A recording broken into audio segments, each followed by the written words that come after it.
நம்ம குடும்பத்துக்குள்ள வயசு பசங்க, நம்ம ஒரு ஆண் மகனை பெற்றிருப்போம். அவர் அறியாத வயசுல ஒரு பெண்ணை போய் பழகியிருப்பாரு. அது வாழ்க்கை கொடுக்குறன்னு சொல்லி நம்ம சூழ்நிலையும், சமுதாயமும், நம்மளுடைய அந்தஸ்து, கௌரவம் எல்லாம் அதை விட்டுட்டு வந்து நாமளே வழிய அது வேண்டான்ட்டு நம்மளே வந்திருந்தா, அந்த குடும்பத்தோட அந்த பெண்ணை ஒதுக்கியிருந்தா, அந்த பெண்ணோட சாபம் எல்லாத்துக்கும் தானே உங்க குடும்பத்துல. அப்ப அந்த பெண்ணுடைய சாபம் எல்லாம் நம்மளை விட்டு போகணும். இனிமேல் அந்த தவறுகள் செய்யக்கூடாது. திரும்ப திரும்ப அந்த தவறுகள் செஞ்சால் அதுக்கு பரிகாரம் பலிக்காது. அதுக்காக ஒரு பரிகாரத்தை உங்களுக்கு சொல்லலான் இருக்கேன். கண்டிப்பா இதை நீங்க செஞ்சு பாருங்க. உங்க வாழ்க்கையில அன்னையிலிருந்து ஒரு மாற்றம் ஏற்படும். ஏன் அப்படின்னா, இந்த பரிகாரத்தை அதிகாரமா செய்யறதுக்கு அந்த காலத்திலேயே முன்னோர்கள் இப்படி ஒரு கன்னி பெண்ணை வந்து நீ பழகுவ, ஒரு சாபத்தை வாங்குவ, அதுக்கு நீ பரிகாரம் தேடுவ, நீ தேடாததுக்கு முன்னாடியே நான் உனக்கு கரெக்டான ஒரு பரிகாரத்தை நான் அமைச்சு வச்சிருக்கேன், நீ அந்த இடத்துக்கு போயிட்டு வா அப்படின்னு முன்னோர்கள் அந்த காலத்திலே யூகிச்சு அந்த வேலையை செஞ்சு வச்சிருக்காங்க. அதைத்தான் இப்ப நான் உங்களுக்கு சொல்ல போறேன். கும்பகோணத்துல மகா குளம் இருக்குது. அந்த குளத்துல குளிச்சுட்டு அந்த குளத்துக்கு பக்கத்துல காசி விஸ்வநாதருடைய கோவில் இருக்கு. இந்த காசி விஸ்வநாதர் கோயிலுக்குள்ள போனீங்கன்னா இடது பக்கத்துல சப்த கன்னிமார்கள் அந்த கோவில்ல இருக்காங்க.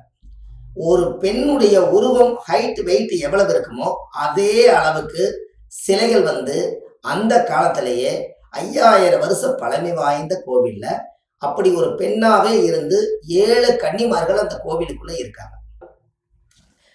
இந்த காசி விஸ்வநாதர் கும்பகோணத்துல மட்டும் பாத்தீங்கன்னா 7 கன்னிமார்களும் அப்படியே தத்துரமா ஒரு பெண் தேவதை மாதிரி தெய்வ அனுகிரகம் ஆசீர்வாதம் பண்ற மாதிரி நல்ல உருவத்தோடு பீடத்துல நிக்குது. அப்போ கண்டிப்பா இந்த 7 கன்னிமார்களுக்கும் 7 புடவை வாங்கி பிராமணரை கூட்டிட்டு வந்து அந்த கோவிலுக்கு கூடிய அர்ச்சகர்கிட்ட சொல்லி முதல் நாளே போய் 7 கன்னி பெண்ணுக்கு புடவை வாங்கி அந்த கன்னியா தேவிகளுக்கு சாத்தணும். 7 மாலை வாங்கி போடணும். 7 தேங்காய் பழம், பத்தி சூட, வெத்தலை பாக்கு வச்சு பூஜை பண்ணணும். அவங்களுக்கு சாமிக்கு நைவேத்தியம், சக்கரை பொங்கல் வைக்கணும். இப்படி எல்லாம் வச்சு மகா குளத்துல குளிச்சுட்டு போய் இந்த சப்த கன்னிமார்கள் கிட்ட நீங்க போய், ஆண்டவனே, என் முன்னோர்கள் யாராவது கன்னி பெண்ணுடைய சாபங்கள் எனக்கு தொடர்ந்து வந்துட்டு இருந்தாலோ, இல்ல நான் அறியாமல் செய்த தவறுகள் ஏதாவது இருந்தாலும் இனிமேல் நான் அதை செய்ய மாட்டேன்.